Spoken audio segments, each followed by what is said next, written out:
So today I'll be telling you about my math activity called How Many Shapes Can You Find?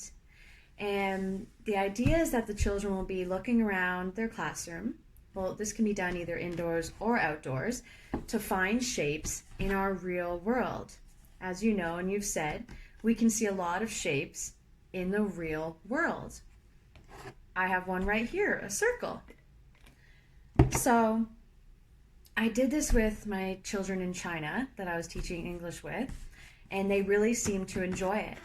And we did it as kind of a group discussion, but in this case, you could do it in teams.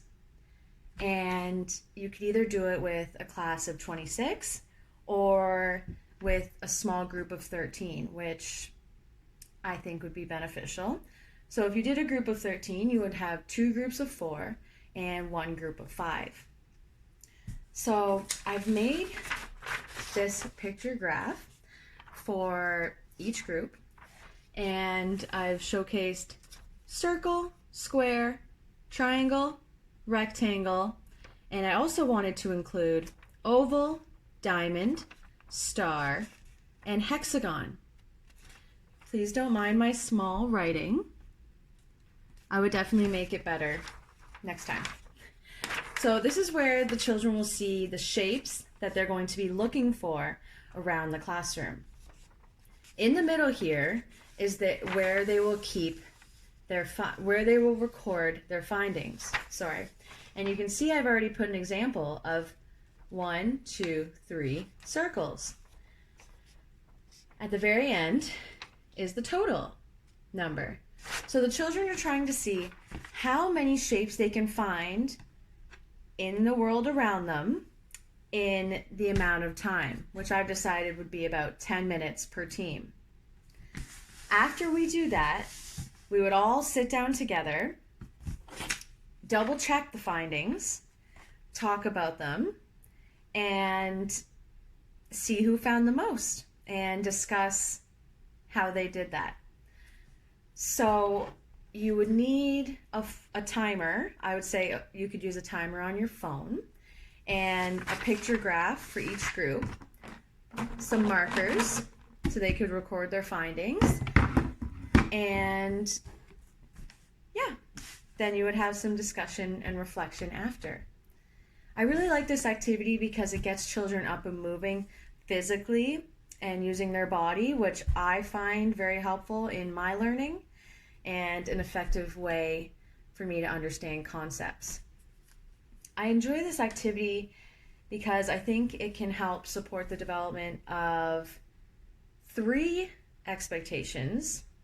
The first one would be expectation 1.2 on page 185. Listen and respond to others, both verbally and non-verbally, for a variety of purposes. And in a variety of contexts. This specifically, I think, would apply to an exchange of ideas and offering of opinions, solving a math problem. It would be during exploratory play and while engaged in games. So before the activity begins, you could ask the children, how do you think you're going to work together as a team? See what kind of ideas they have for how they're going to express their findings, their ideas, their opinions on why they found a circle, what makes it a circle.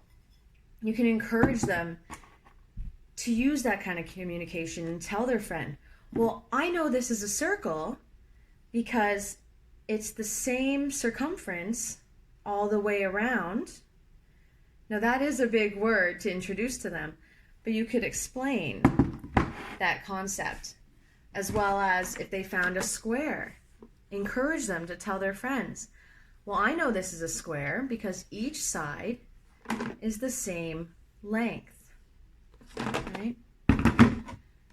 During play, you could observe the children, wait, listen. Of course, we know about owling, to see how they're communicating with each other, verbally, non-verbally. Are they pointing at something and saying, that's a square? Are they just seeing something and reporting it on the paper and not communicating it to their peers but writing it down? Are they saying, look, and saying maybe one of their peers' name? This is a circle here. This is a triangle here. If they're stuck, you can encourage them to ask each other, ask one of their friends. Say, I can't really find these shapes. Can you help me?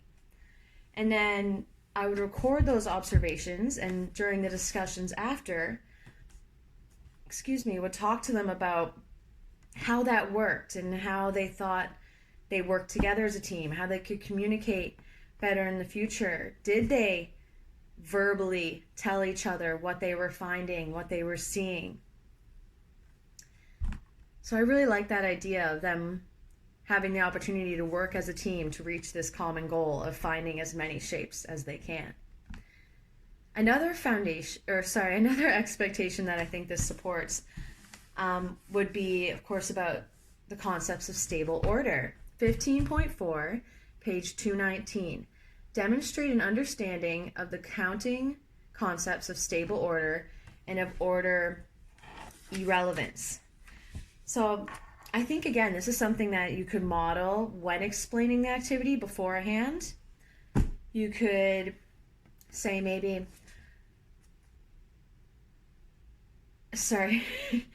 you could say, I wonder how many people are wearing white shirts today. You could look around, and if you saw 4 white shirts, you could start over here with little Johnny, and you could count 1, 2, 3, 4. I see 4 white shirts. You could take a break. Then you could go over to this side and start with Sarah in her white shirt and count 1, 2, 3, 4. I still count 4 shirts, showing that 2 comes after 1, 3 comes after 2, 4 comes after 3. Then you could ask them a question to make them think. Did you notice anything different about how I counted that time?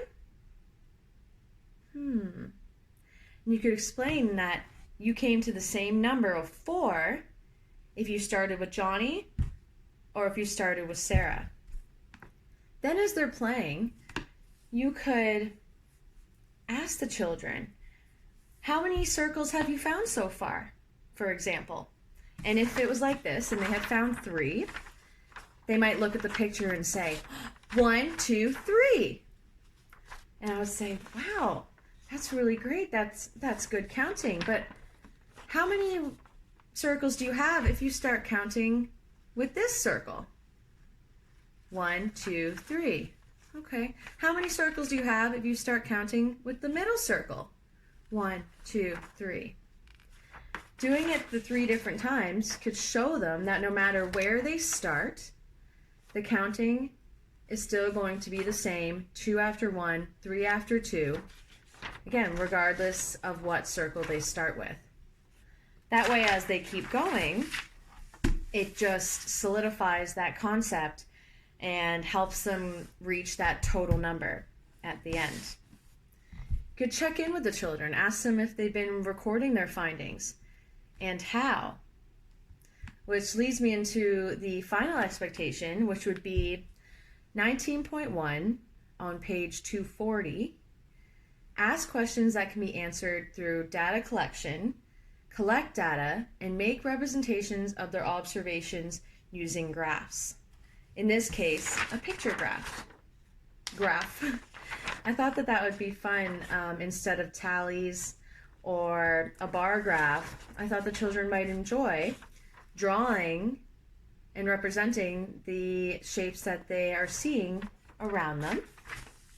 So yeah, as they're playing, you come up and say, ask them, how many have they found? How many squares have you found? How many ovals have you found? And if they give you an answer, you could say, how did you figure out how many of each shape you found? Right? And they could explain that, well, because we drew the picture. We drew a circle, we drew a square, we drew a triangle. And you can introduce the idea of representation, explaining that as they draw what they're seeing, it's now representing a number. So if they draw one circle, that now counts as number 1.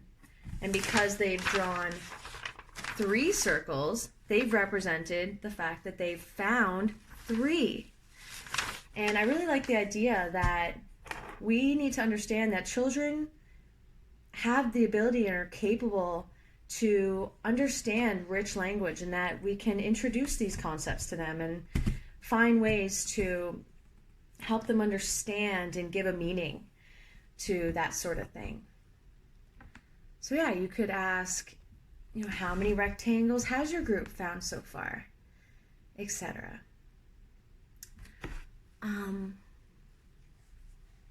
Yeah, asking them how many they found while they're playing would encourage them to stop and count, look over their pictures, and really think about the process as they're going, and realize that they are representing their findings in this way, and puts a little bit more meaning to it. Just makes them stop and think and take a second out of the play to, again, put a little bit more meaning to the experience that they're having. Okay, so I've explained the activity setup, I've given it a couple tips for playing,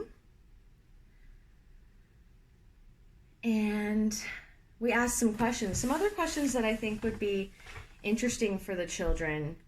And I think this might be a good time for this might be during the discussion afterwards, would be the idea of why something is not, right? So when we go over the shapes that they found, and they could tell me, oh, okay, well, you have 3 circles. Where did you see those? Right? Well, I saw one on the coffee lid. I saw one on the bowl. And I saw one on the binder. Well, maybe they might have seen something that they thought was a circle. I'm trying to think if I have something around me. And it wasn't, right? And maybe it was an oval because it wasn't the same. Sorry, I lost you there. So if one of their examples per se is this duct tape right here, this has become bent out of shape. So if they counted this as a circle, we would know that this is not a circle. And we would ask them, why do you think this is not a circle? I think that's a very important part, because this would really be an oval. And we can explain, if we drew a line from the top to the bottom, it would not be the same as if we drew a line from the side to the side, right? And we can kind of explain those sorts of concepts. Asking that kind of question really makes children challenge their thoughts and extend their thinking. And I'm curious about if any of the children would find any of these shapes around the classroom. Maybe a child would find this and think, oh, that is an oval. If not, I think this would be a really great opportunity to introduce these shapes a little bit more and really challenge them to try to find those. And maybe we could repeat this activity outdoors and be able to find some of those shapes if we're not able to find them around the classroom. So the last thing that I would like to introduce to the children is the concept of what a shape is. What makes something a shape? And I was really curious about this myself, because I don't know if I've ever thought about that. What makes something a shape? So I found online, and it was by someone named Shelley Essick. She wrote an article called The Definition of Shape in Art, and her definition was, a shape is created when a line is enclosed. A line forms a boundary, and the shape is the form circumscribed by that boundary? So I never really thought about that before. So I just would like to introduce that idea to the children at the end. And yeah, I think this activity would be really great to encourage all of these expectations.